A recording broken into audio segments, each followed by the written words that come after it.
വന്നിടുമോ നീ എന്നരികിൽ ഭാരങ്ങളെല്ലാം അകറ്റിടുവാൻ വന്നിടുമോ നീ എന്നരികിൽ കർത്താവായ യേശുക്രിസ്തുവിന്റെ ധന്യനാമത്തിൽ എല്ലാ പ്രിയപ്പെട്ടവർക്കും സ്നേഹവന്ദനം.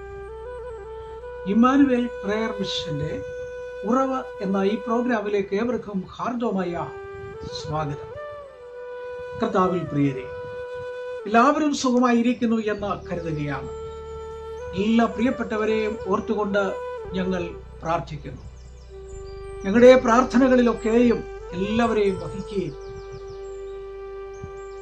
നിങ്ങളെ ഓർത്തുകൊണ്ട് ഞങ്ങളുടെ ഉപവാസ പ്രാർത്ഥനകളിലും ഞങ്ങൾ വഹിക്കുന്നു.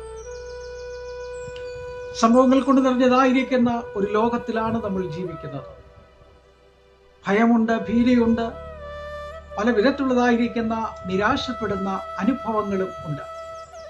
ഇങ്ങനെയുള്ളതായിരിക്കുന്ന ഈ അനുഭവത്തിന്റെ മധ്യത്തിൽ ദൈവം നമുക്ക് വിടുതലുകളും അനുഗ്രഹങ്ങളും നൽകിത്തരുവാൻ ദൈവവചനത്തിൽ ആണ് നമ്മൾ ആശ്രയിക്കുന്നത്.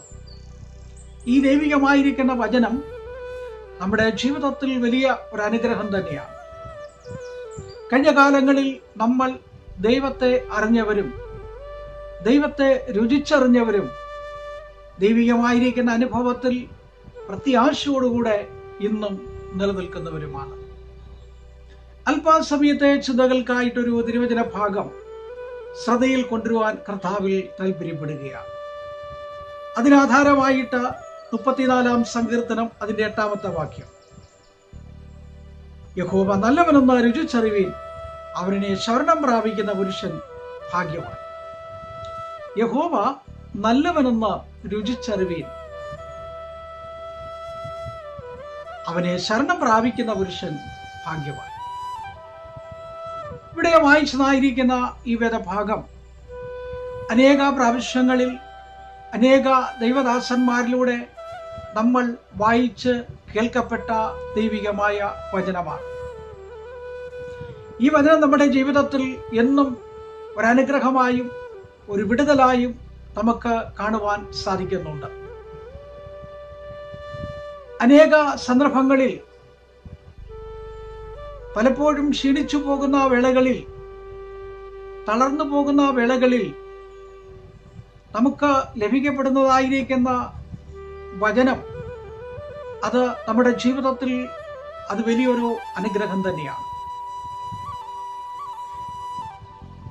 ഇവിടെ ദാവീദ് പറയുന്നത് യഹോവ നല്ലവനെന്ന് രുചിച്ചറിയണം എന്നാണ്. അപ്പോൾ രുചി എന്ന വാക്ക് നമ്മൾ സാധാരണ ഉപയോഗിക്കുന്നത് കറിക്കാണ്. രുചിയുള്ള കറി, ശ്രേഷ്ഠതയുള്ളത്, സ്വാദുള്ളത്, അങ്ങനെയുള്ളതായിരിക്കുന്ന വാക്കുകളാണ് പലപ്പോഴും നമ്മൾ ഉപയോഗിക്കുന്നത്. ഇവിടെ ദൈവത്തെ രുചിച്ചറിയണമെന്നാണ് പറയുന്നത്. നാം നമ്മുടെ ക്രിസ്തീയ ജീവിതം പുറകോട്ടൊന്ന് നോക്കിയാൽ കടന്നു വന്ന വഴികളിൽ, പാതകളിൽ നമുക്ക് പറയാൻ ഒരുപാട് സാക്ഷ്യവാചകങ്ങളുണ്ട്. വിടുതലിന്റെ സാക്ഷ്യം, നന്മകളുടെ സാക്ഷ്യം, നടത്തിയ വിധങ്ങളെക്കുറിച്ച്, പരിപാലിക്കുന്ന വിധങ്ങളെക്കുറിച്ച്, നമുക്ക് വേണ്ടതായിരിക്കുന്ന എല്ലാ സൗഭാഗ്യങ്ങളെയും ദൈവം നമ്മുടെ കൈകളിലേക്ക് നൽകിയതായിരിക്കുന്ന അനുഭവങ്ങളെ നമുക്കൊരുപാട് ശ്രേഷ്ഠമായി തന്നെ പറയാനുണ്ട്. ഇവിടെ നല്ലവനെന്ന് രുചിച്ചറിയണം എന്ന് പറയുമ്പോൾ അനുഭവിച്ചറിയുക എന്നുള്ളതാണ്. ദൈവത്തെ അനുഭവിച്ച് അറിയുക. അങ്ങനെ അറിഞ്ഞതായിരിക്കുന്ന ഒരുപാട് ആളുകൾ വേദപുസ്തകത്തിലുണ്ട്. ഇന്ന് ഒരാളെ മാത്രം ശ്രദ്ധയിലൊന്ന് പെടുത്താൻ ആഗ്രഹിക്കുകയാണ്. ഏറിയ കാലങ്ങൾ പ്രവാസ ജീവിതത്തിലായിരുന്ന ദാനിയേൽ ഈ പ്രവാസ ജീവിതത്തിൽ കിടക്കുന്ന സന്ദർഭത്തിൽ ചില സാഹചര്യങ്ങളിൽ പെട്ട തനിക്കെതിരെ ചില ആരോപണങ്ങൾ വന്നു.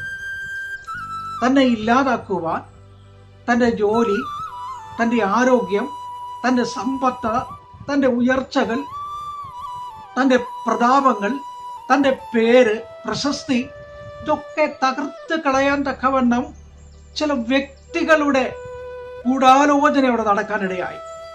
കാരണം ദാനിയേൽ ആ ദേശത്ത് രാജ്യത്ത് അറിയപ്പെടുന്നവനായി മാറി. എങ്ങനെ? പ്രാർത്ഥിക്കുന്നവനായി, ഉത്കൃഷ്ട മനസ്സനായി, ഊനമില്ലാത്തവനായി, എല്ലാവരോടും വളരെ സ്നേഹത്തോടും കരുതലോടും ആദരവോടും കൂടെ ഇടപെടുന്ന വ്യക്തിത്വമായി മാറി. അപ്പോൾ രാജാവിന് തന്നോട് ഏറ്റവും വലിയ പ്രിയമുണ്ടാകാനിടയായി. അങ്ങനെയാണ് തനിക്ക് ലഭിക്കപ്പെട്ടതായ ഈ ജോലിയിൽ നിന്നും ഒരു സ്ഥാനക്കയറ്റം ദാനിയേലിന് കൊടുക്കുകയാണ്. ഇതറിഞ്ഞപ്പോഴാണ് കൂടെ ഇരുന്നതായ ചില പ്രിയപ്പെട്ടവർ അസൂയപൂത്ത് ഏത് വിധത്തിലും ഇല്ലാതാക്കാൻ വേണ്ടി ഒരു നിയമം കൊണ്ടുവന്നു. ആ നിയമത്തിന്റെ രേഖ എഴുതി വായിച്ചത് കേട്ടപ്പോൾ പതിവ് പോലെ യഹോവയുടെ സന്നിധിയിൽ താൻ പ്രാർത്ഥിച്ചു. രാവിലെയും ഉച്ചയ്ക്കും വൈകിട്ടും പതിവ് പോലെ പ്രാർത്ഥിച്ചു. ദാവീദ് പറഞ്ഞു, ഞാൻ രാവിലെ ഉച്ചയ്ക്കും വൈകിട്ടും പ്രാർത്ഥിക്കും, ഞാൻ യഹോവയെ എല്ലാ കാലത്തും വാഴ്ത്തും, അവന്റെ സ്തുതി എപ്പോഴും എൻ്റെ നാവിന്മേൽ ഇരിക്കും. അപ്പോൾ ദൈവത്തെ അറിഞ്ഞതായിരിക്കുന്ന വ്യക്തികളുടെ ജീവിതത്തിലെ ഒന്നാമത്തെ പടിയാണ് പ്രതികൂലങ്ങളുടെ നടുവിലും പ്രാർത്ഥിക്കുക, പ്രതിസന്ധികളുടെ നടുവിലും പ്രാർത്ഥിക്കുക, എതിർപ്പുകളുടെ നടുവിലും പ്രാർത്ഥിക്കുക, ഒറ്റപ്പെടുത്തുന്നവരുടെ നടുവിലും പ്രാർത്ഥിക്കുക. ഏത് വിധത്തിലും തന്നെ ഇല്ലാതാക്കുക എന്നുള്ള ഒരു ലക്ഷ്യത്തോടു കൂടെ ആയിരുന്നു അവിടെ നിയമം കൊണ്ടുവന്നത്. പക്ഷെ താൻ പതിവ് പോലെ യഹോവയുടെ സന്നിധിയിൽ പ്രാർത്ഥിച്ചു. താൻ ദൈവത്തെ രുചിച്ചറിഞ്ഞതുകൊണ്ട്, ദൈവത്തെ മനസ്സിലാക്കിയതുകൊണ്ട്, ദൈവം പ്രവർത്തിക്കുമെന്ന് അറിയാവുന്ന വ്യക്തിയായതുകൊണ്ട്, എനിക്ക് വേണ്ടി ദൈവം ചില കാര്യങ്ങൾ ഈ ശത്രുക്കളുടെ നടുവിൽ പ്രവർത്തിക്കും.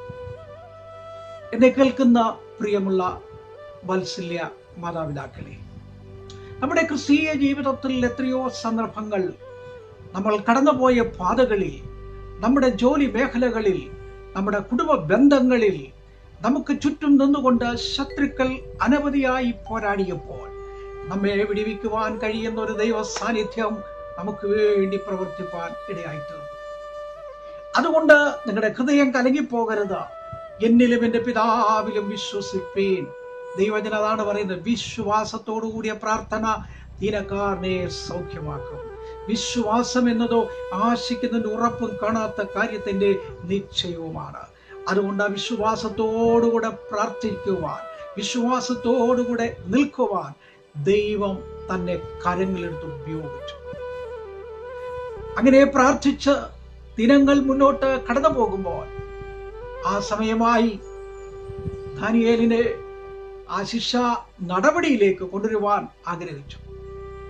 അപ്പോൾ ദാനിയേല് മനസ്സ് പതറിയില്ല, കാലുകൾ ഇടറിയില്ല, കണ്ണുകൾ നിറഞ്ഞില്ല. എൻ്റെ ദൈവം എനിക്ക് വേണ്ടി പ്രവർത്തിക്കും, അവൻ നല്ലവനെന്ന് ഞാൻ രുചിച്ചറിഞ്ഞിരിക്കുന്നു. നിങ്ങളുടെ ജീവിതത്തിൽ രുചിച്ചറിഞ്ഞിട്ടുണ്ടെങ്കിൽ നമുക്കൊരുമിച്ച് പ്രാർത്ഥിക്കാം, ഒരുമിച്ച് അപേക്ഷിക്കാം. നമ്മുടെ വിഷയത്തിന്മേൽ ദൈവം നിങ്ങൾക്ക് വേണ്ടി ചിലതൊക്കെ ചെയ്യാൻ പോവുകയാണ്, ഭവനത്തിൽ പ്രവർത്തിക്കാൻ പോവുകയാണ്. അതിനായിട്ട് നമുക്ക് ദൈവത്തോട് പ്രാർത്ഥിക്കാം എന്ന് പറഞ്ഞുകൊണ്ട് ഞാൻ എൻ്റെ വാക്കിലൂടെ അവസാനിപ്പിക്കുകയാണ്. തുടർന്നുള്ള നാളുകളിൽ നമുക്ക് അനേക ഭക്തന്മാരെ കുറിച്ച് നമുക്ക് ശ്രദ്ധിക്കാം.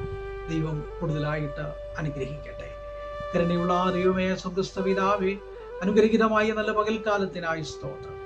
വചനം കേൾക്കുന്ന പ്രിയപ്പെട്ടവരെ ഓർക്കുന്നു. രോഗികളായിട്ട് അനേക പ്രിയപ്പെട്ടവരുണ്ട്, അവരെ ഓർത്ത് ഞങ്ങൾ പ്രാർത്ഥിക്കുന്നു. മാനസികമായും ശാരീരികമായും തളർന്നിരിക്കുന്ന പ്രിയപ്പെട്ടവര്, ജോലിയോടുള്ള ബന്ധത്തിൽ കർത്താവെ അടുത്തും അകലെയുമായി ആയിരിക്കുന്ന പ്രിയപ്പെട്ടവരുണ്ട്. വിദേശത്ത്, ഗൾഫ് മേഖലകളിൽ, യൂറോപ്പില്, അമേരിക്കൻ നാടുകളില്, വിവിധ രാജ്യങ്ങളിലൊക്കെ അനേക പ്രിയപ്പെട്ടവരുണ്ട്. പഠനവുമായി ബന്ധപ്പെട്ടവർ ആയിരിക്കുന്നവരുണ്ട്, ബിസിനസ് ചെയ്യുന്നവരുണ്ട്. അതുപോലെ കർത്താവെ കുടുംബമായിട്ട് പാർക്കുന്ന പ്രിയപ്പെട്ടവരെല്ലാവരും കർത്താവ് അനുഗ്രഹിക്കണമേ. കർത്താവെ സ്തോത്രം. ഈ നാളുകളിൽ ഞങ്ങൾക്ക് വേണ്ടതായിരിക്കുന്ന നന്മകളും അനുഗ്രഹം കൊണ്ട് ഞങ്ങളെ സമ്പന്നമാക്കുന്നതിനായിട്ട് സ്തോത്രം. സകല നന്മകളാൽ നിറയ്ക്കണം, മഹത്വപ്പെടുത്തണം. യേശുവിൻ നാമത്തിൽ തന്നെ ആമേൻ. ദൈവം ധാരാളമായിട്ട് അനുഗ്രഹിക്കട്ടെ.